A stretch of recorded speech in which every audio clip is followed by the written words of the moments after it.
আসসালামু আলাইকুম বন্ধুরা, এই মুহূর্তে দেশ এবং দেশের বাইরে থেকে যে যেখান থেকে আমার এই ভিডিওটি দেখছেন সবাইকে জানাচ্ছি অ্যানিমালস লাভার ইউটিউব চ্যানেলের পক্ষ থেকে আন্তরিক শুভেচ্ছা ও অভিনন্দন। আমার আজকের ভিডিও গাভী গর্ভবতী হওয়ার সাধারণ লক্ষণসমূহ। চলে যাব বিস্তারিত আলোচনায়। তার আগে আপনাদের কাছে ছোট্ট একটি রিকোয়েস্ট, আমার চ্যানেলে নতুন হয়ে থাকলে চ্যানেলটি সাবস্ক্রাইব করে দেবেন, লাইক দিয়ে পাশে থাকবেন, শেয়ার করে আপনার বন্ধুদের দেখার সুযোগ করে দেবেন।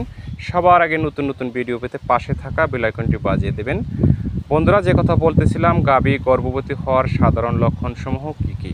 গাভীকে পাল দেওয়ার বা কৃত্রিম প্রজননের পর 24 থেকে 28 ঘন্টার মধ্যে গাভী স্বাভাবিক অবস্থায় ফিরে আসে। পাল দেওয়া বা কৃত্রিম প্রজনের 3-4 সপ্তাহের মধ্যে আর গরম না হওয়া। গাভী ও ষাঁড় কেউ কারো কাছে থাকতে চায় না। গাভী আস্তে আস্তে শান্ত হবে, শরীরে চর্বি জমে যাবে, পেট বড় হবে এবং কোমর নিচের দিকে ঝুঁকে যাবে। দুধ উৎপাদন কমে যাবে, ভালবা ফুলতে থাকবে এবং নরম হবে।